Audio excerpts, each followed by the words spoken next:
Boa noite, irmãos. É uma alegria conhecer essa igreja. Conhecia boa parte da UMP, mas não a igreja. Estou muito feliz em conhecê-los. Que Deus os abençoe. Que Deus os abençoe pelo aniversário da UMP e da UPA. Eu havia preparado algo, mas eu mudei aqui e gostaria de falar aquilo que o Senhor colocou no meu coração hoje à noite. Para isso, eu gostaria que os irmãos abrissem suas Bíblias em 2 Reis, capítulo 21. 2 Reis, capítulo 21. Este capítulo conta a história do pior rei de Judá, que foi o rei Manassés.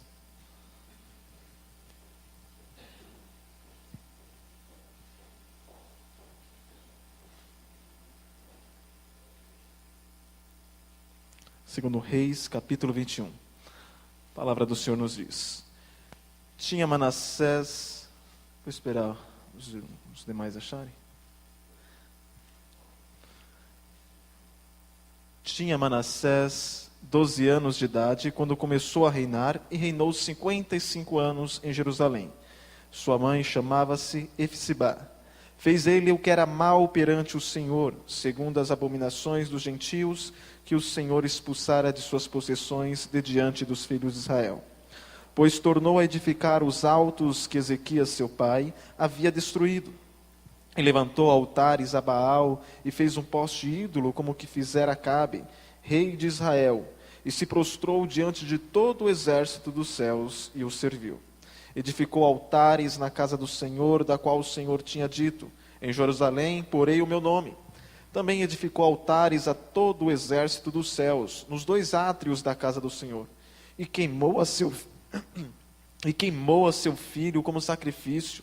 Adivinhava pelas nuvens, era agoureiro, e tratava com médiuns e feiticeiros.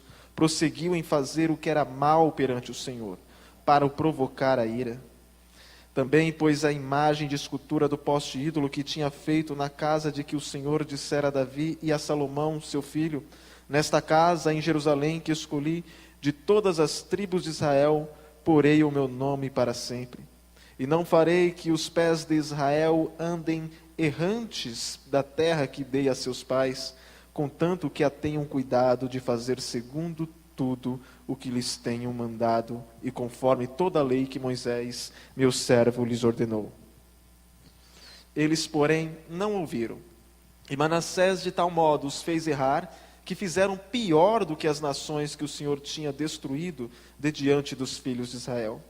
Então o Senhor falou por intermédio dos profetas, seus servos, dizendo: visto que Manassés, rei de Judá, cometeu estas abominações, fazendo pior que tudo o que fizeram os amorreus antes dele, e também a Judá fez pecar com os ídolos dele, assim diz o Senhor, Deus de Israel: eis que hei de trazer tais males sobre Jerusalém e Judá, que todo o que os ouvir, lhe tinirão ambos os ouvidos.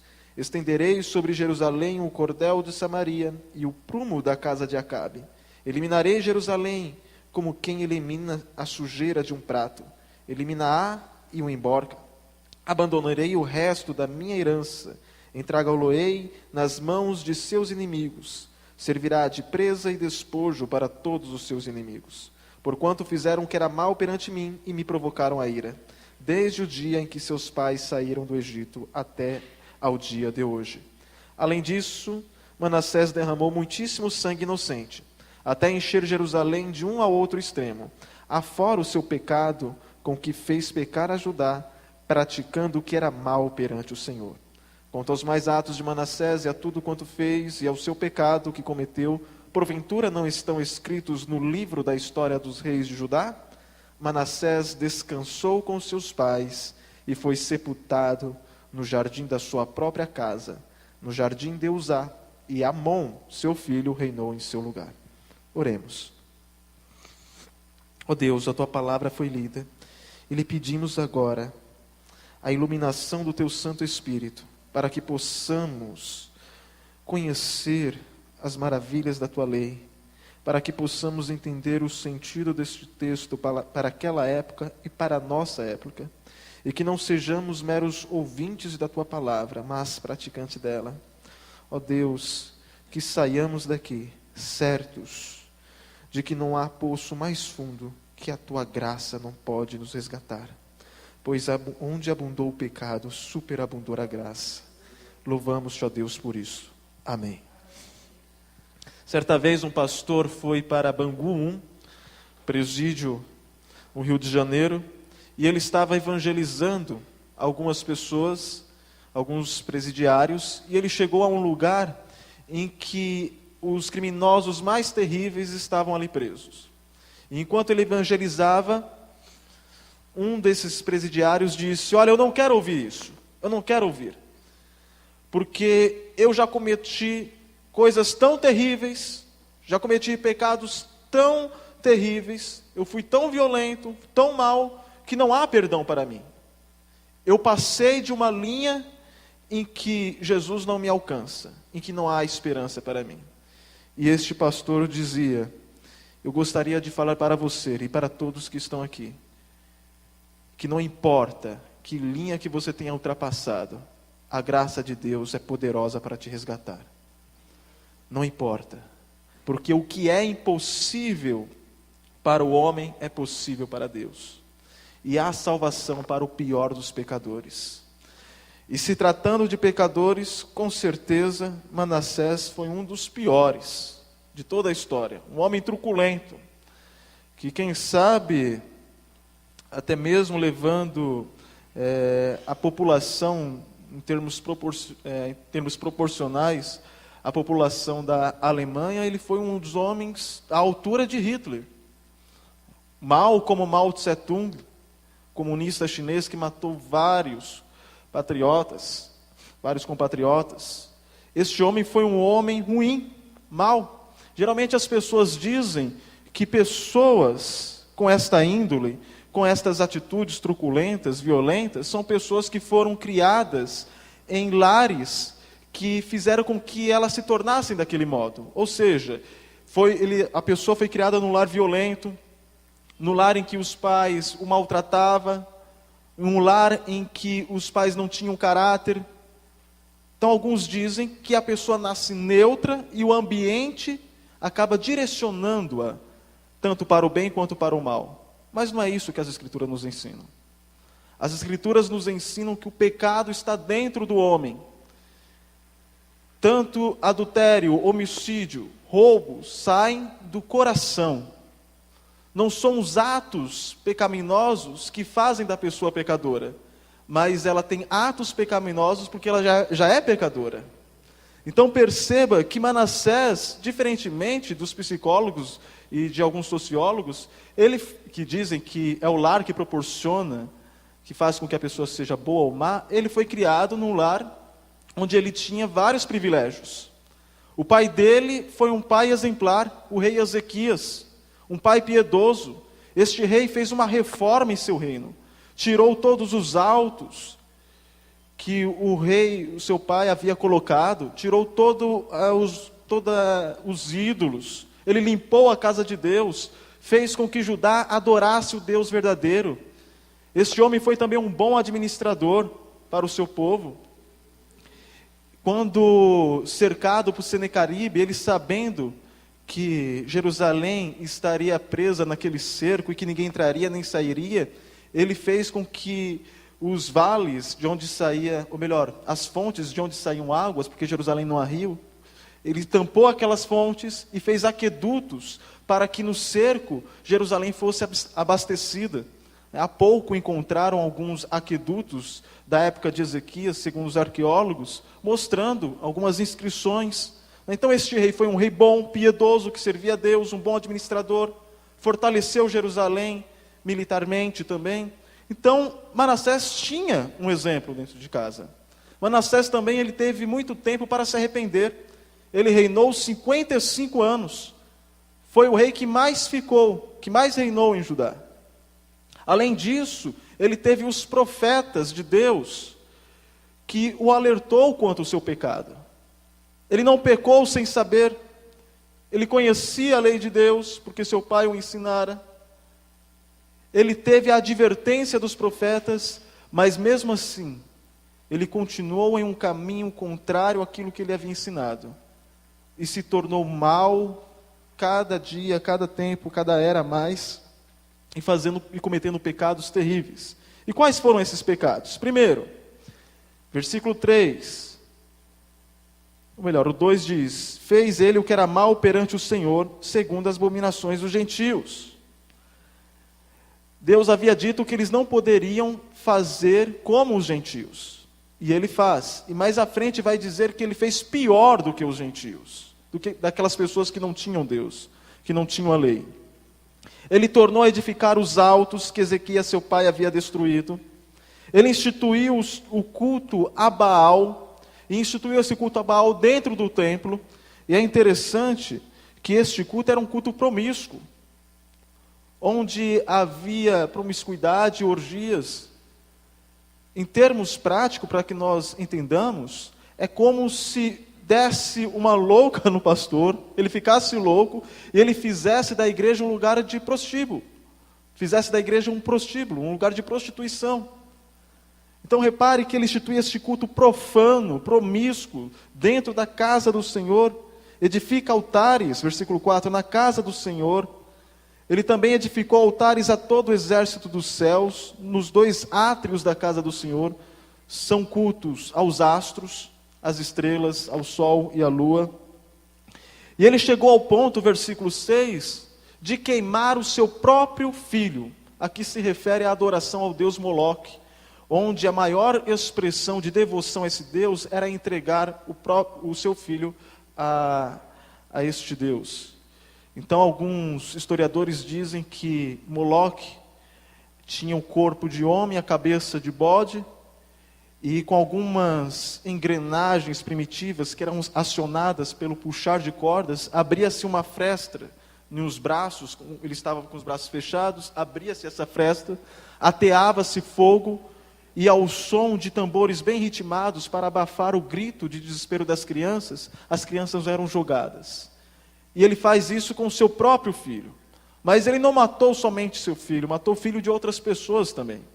A Bíblia vai dizer que ele derramou sangue inocente, versículo 16, até encher Jerusalém de um ao outro extremo. O historiador Joséfo diz que todos os dias pessoas morriam amando de Manassés, e segundo a tradição diz que é neste período que Isaías é morto, conforme a tradição, cerrado ao meio por Manassés também. Então repare que este homem era um homem cruel, mau. Versículo 7 diz também: pois a imagem de escultura do poste ídolo que tinha feito na casa de que o Senhor dissera a Davi e a Salomão seu filho, nesta casa em Jerusalém que escolhi, de todas as tribos de Israel, porei o meu nome para sempre. Ele não pecou sozinho. Versículo 9 diz: eles porém não ouviram, e Manassés de tal modo os fez errar, que fizeram pior do que as nações que o Senhor tinha destruído de diante dos filhos de Israel. Ele não pecou sozinho, ele levou toda uma nação a pecar junto com ele. Ele levou toda uma nação a oferecer sacrifícios a falsos deuses, a cultuarem de forma promíscua a falsos deuses. Este homem era mau, um assassino. E a história dele termina. Versículo 17 diz: quanto aos mais atos de Manassés, e a tudo quanto fez, e ao seu pecado que cometeu, não estão escritos no livro da história dos reis de Judá?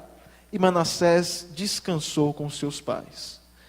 E depois reina em seu lugar Amon, que não fica o mesmo período que o seu pai ficou, fica menos no reino, mas só que foi tão mal quanto o seu pai.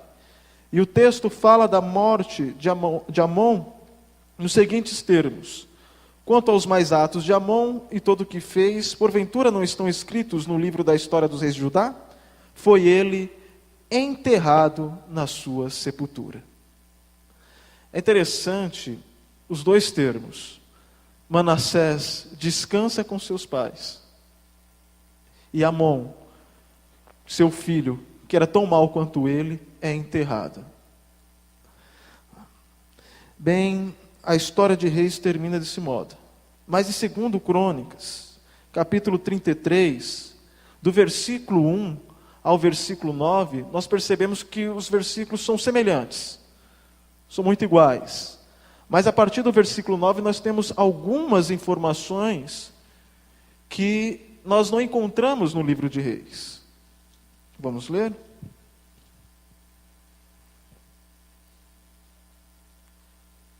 Melhor, versículo 10. Falou o Senhor a Manassés e ao seu povo, porém não lhe deram ouvidos. Pelo que o Senhor trouxe sobre ele os príncipes do exército do rei da Síria, os quais prenderam Manassés com ganchos, amarraram-no com cadeias e o levaram à Babilônia. Bem, uma boa notícia aqui. Agora seu desejo de justiça começa a ser satisfeito. Afinal, o que acontece com Manassés? Há uma informação importante que nós não temos em 2 Reis. Ele foi amarrado com cadeias, ou seja, com correntes, e levado agora cativo à Babilônia. E a ideia aqui é que naquela época, para humilhar um líder de uma nação, eles levavam a pessoa com poucas roupas, amarrado pelo nariz, com ganchos no nariz, e ele era arrastado.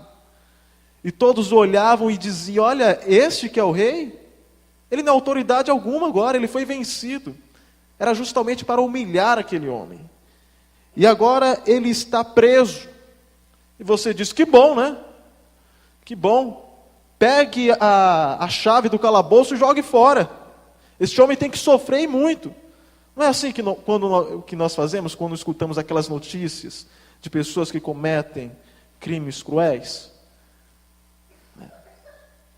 Tem uns que dizem: olha, é bom que acontecesse com ele o mesmo que aconteceu com a sua vítima. Então nós clamamos por justiça.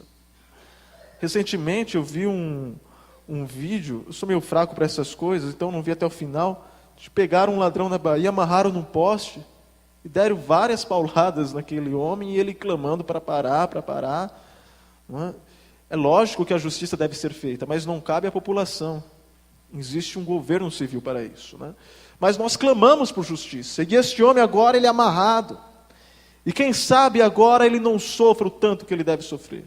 Afinal, ele pecou e prosseguiu em fazer o que era mal perante o Senhor. Parece que ele não estava satisfeito, ainda fez pior do que as outras nações. A Bíblia diz que um abismo chama o outro.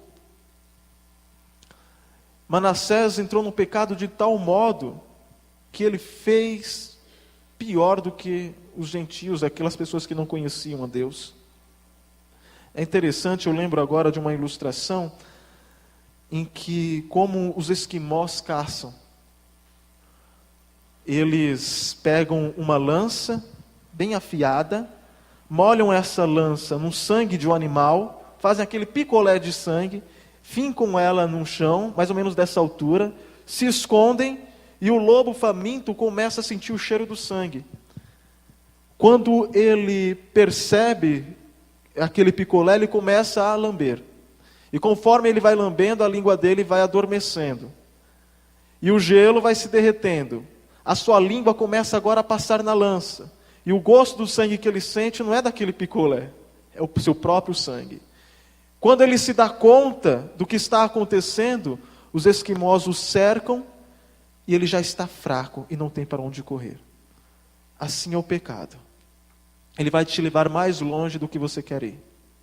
Ele vai te reter por mais tempo que você quer ficar.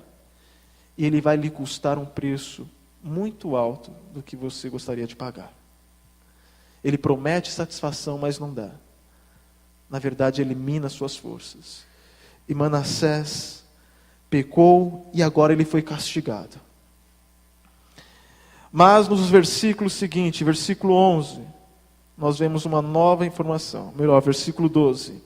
E ele, angustiado, suplicou deveras ao Senhor, seu Deus, e muito se humilhou perante o Deus de seus pais.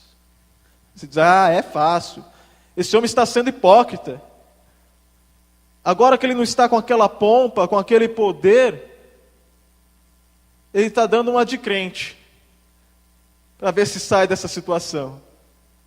Mas o texto diz que ele, angustiado, suplicou de verdade, de fato, ao Senhor, ao seu Deus, e muito se humilhou perante o Deus de seus pais. Fez-lhe oração, e Deus se tornou favorável para com ele. Atendeu-lhe a súplica e o fez voltar para Jerusalém, ao seu reino. Então reconheceu Manassés que o Senhor era Deus. Quem somos nós para questionarmos a justiça de Deus? Ele é rico em misericórdia. Ele é rico em perdoar. E nós vamos ver agora nos versículos seguintes que Manassés dá evidências de que de fato ele havia se convertido. Há uma mudança de vida, há uma conversão. Depois disto, edificou o muro de fora da cidade de Davi, ou seja, ele fortaleceu militarmente a cidade. Versículo 15 diz: tirou da casa do Senhor os deuses estranhos e o ídolo, como também todos os altares que edificaram ao monte da casa do Senhor, e lançou fora da cidade, restaurou o altar do Senhor, sacrificou sobre ele ofertas pacíficas e de ações de graças, e ordenou a Judá que servisse ao Senhor, Deus de Israel. Contudo, o povo ainda sacrificava nos altos, mas somente ao Senhor, seu Deus. Deus é rico em perdoar.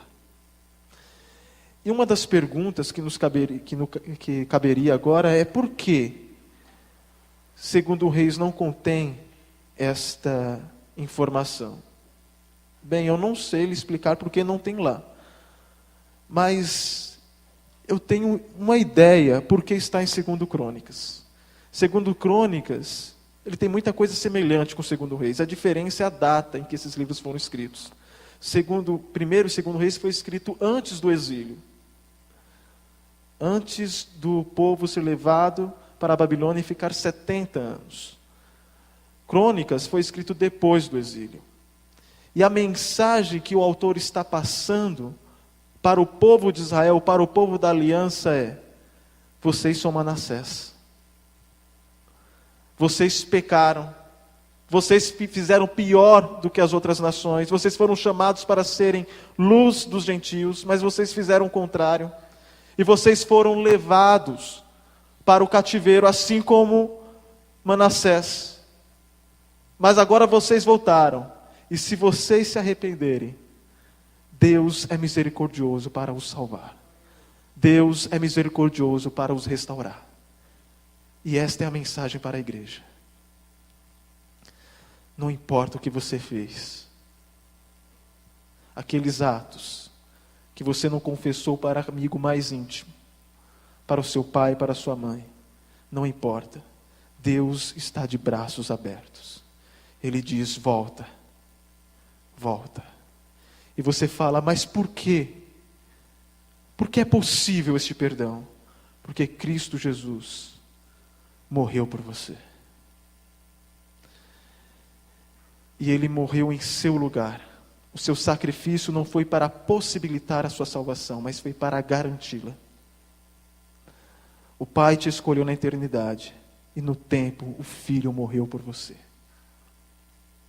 Morreu em seu lugar, pagou o seu preço, sofreu as angústias que você deveria sofrer.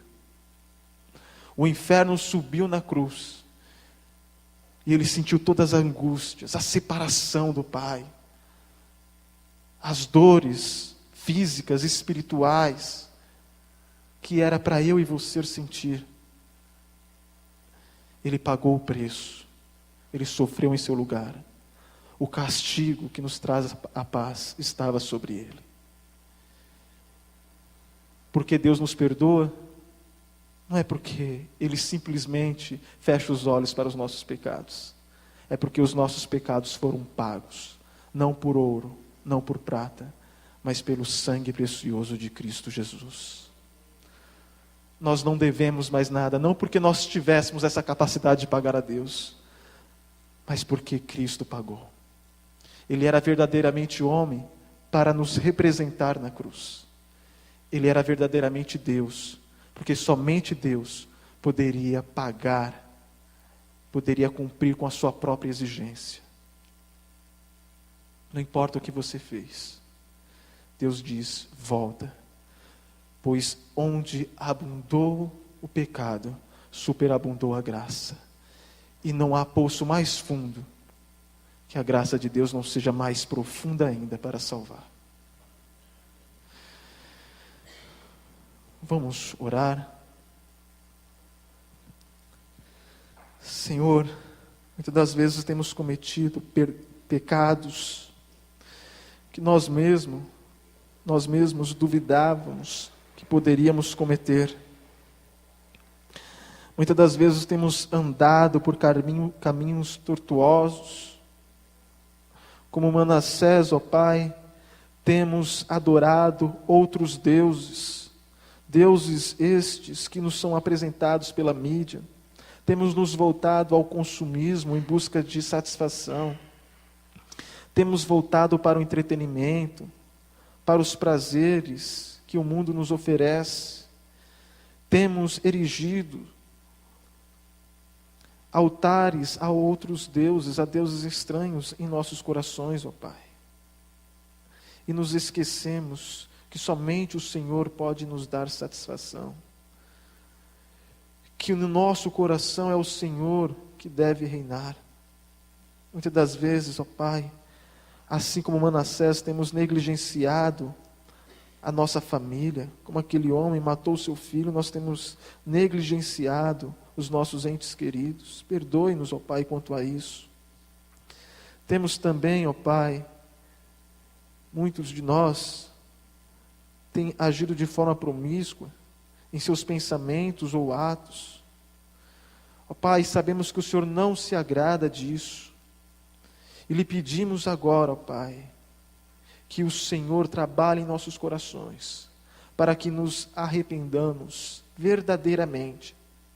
Certos, ó Pai, que o Senhor não despreza o coração contrito e arrependido, que o Senhor é rico em perdoar, que a Tua graça é imensurável, que a Tua misericórdia não tem fim, e que o sangue de Cristo é poderoso para nos remir de todo o pecado e nos conceder a vida eterna, a qual nós já sabemos que a temos, ó Pai.